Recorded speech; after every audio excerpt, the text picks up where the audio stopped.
Hey everyone, it's your girl Avi'Yam Jordan with So Official TV. And at The I Love, we had Keke Palmer come to showcase her new movie, Brotherly Love, which does hit theaters April 24th, 2015. So make sure you check it out.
Now, when it comes to your roles, how do you relate to your characters? Like, what was it about their story that made it seem like, man, I really want to show who they are?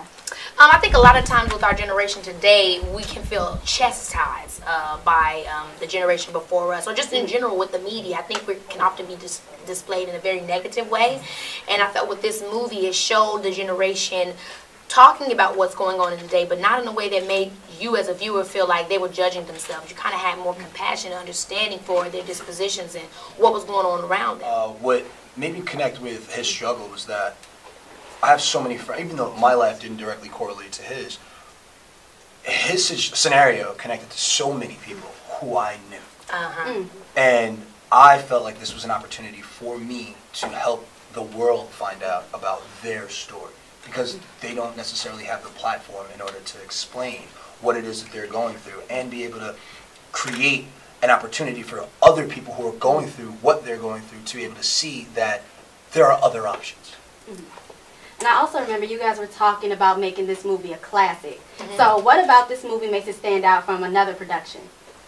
What makes this movie stand out to me is that there isn't one for this generation. I think this is a very specific story for our generation. You know, you can think back in the old days, or I don't even mean to say the old days because this is not even that long ago, but you think about the Love and Basketballs, think about The Wood, or, you know, Higher Learning. Our generation doesn't have that version of a film. We have like Think Like a Man and stuff like that, or we have Superbad, but it's like nothing that really, you know, I don't have many films where I look like the character, you know what I'm saying? For this generation and this time, I have to reach back to watch a film like that. And so I wanted to create a film that, you know, I was a part of, that represented what I wanted to see. This film, every single character goes through something where now I actually have a film where, like Keke said, where we look like the individuals, where I can go, look, this is exactly what I was talking about. Do you know what I'm saying? So for other films in which I can actually be a part of something that conveys a message that I really believe in, oh yes, definitely, I'm looking forward to the opportunity to be a part of projects. And I agree with that exactly. I mean, that's the same thing I feel, because Brotherly Love is only one version of those many stories. It can be told different ways. This one is just some kids in Philadelphia that are in a poverty-stricken area trying to figure out how to get out.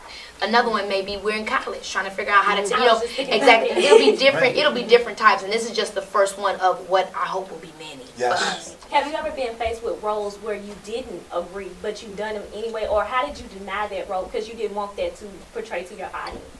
Ooh, that's a great question. I've had a couple of, like I remember when I was a kid, after I did Killing the Bee, I got an offer to do this television show on a major network where it's like, you know, my mama had a gold tooth and she was sitting on the porch drinking a 40.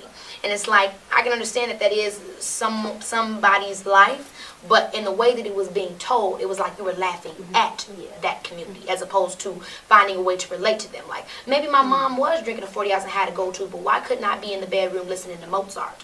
Why couldn't I be saying, you know, I want to get out of here, I'm listening to Bach or something like that. And, you know, I tried to say that, my mom did try to say that to the people that were creating the project, and they weren't willing to change that, so I had to let go. And, you know, that was like $30,000 an episode that I didn't get, you know, that I would have been making at like the age of, I think I was 11. And it's like you have to sometimes say goodbye to those things if they're not going to go along with the message that you're trying to bring. It's at a point where you have to really have the foresight to think about, okay, when this blows up, is this something that I want to be a part of? You know, and ultimately what's wild is I had the fortune of our cast member, Justin, his mom and I had an incredible conversation where she's like, you got to start thinking about your brand. And, you know, I have such a limited number of Instagram followers. I was like, why do I need a brand? Why do I need to start thinking about a brand? But the reality is that when you get into this career and turn it, well, when you get into this craft and you decide to turn it into a career and a profession, you do have to start thinking about your brand. So it requires you to either have the foresight, figure out a way to gain the foresight, or once you do have it, now you have to use that as a tool to figure out how you want to create your brand. Absolutely. Yeah. There was an interview that I watched of you.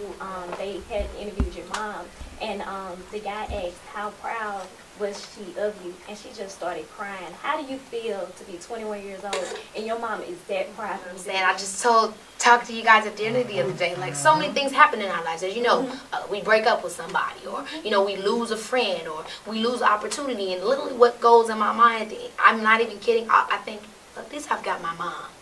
At least I've got, my mom is always there for me. My mom has always believed in me to the point where she picked up her kids and told her husband, let's drive 4 days and 3 nights to California because I believe in what Keke has. And it's that faith and that belief in me that really has carried me through all my life. So when I see her crying, I see her affected, it just, that pushes me so hard to just keep going. It keeps me motivated because I know somebody's in my corner. The person that matters the most is in my corner. Yeah. And lastly, I remember you were talking about how you had a spiritual journey and revelations, and I follow you on Twitter, and you talk about spirituality and energy. So how do you both maintain your peace in a world such as Hollywood? My mom always told me as a kid, peace, be still. Sometimes you just have to sit down. You have to sit down, take a breath, and just relax and understand that the answers are within you. But if you don't spend time with yourself and you're too busy going, never giving yourself a break, then you're not even allowing God to really get the moment to speak to you. You can pray, but you have to relax and let Him give you the answers, you know what I mean? But if you're moving too much, you're not going to be able to find it. Thank you both. Thank you. Great day. It was a pleasure. Yes, of course. Very much.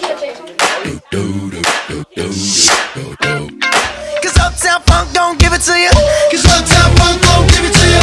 Cause Uptown Funk don't give it to you. Saturday night and we in the spot. Don't believe me, just watch.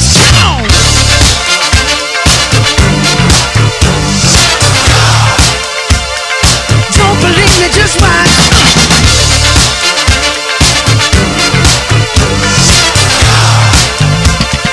Don't believe me, just watch.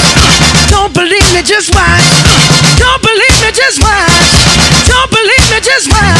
Hey, hey, hey, oh! Stop. Wait a minute. Fill my cup, put some nigga in it. Take a sip, sign the check. Julio, get the stretch. Right to Harlem, Hollywood, Jackson, Mississippi. If we show up, we gon' show out. Smoother than a fresh drop skipping.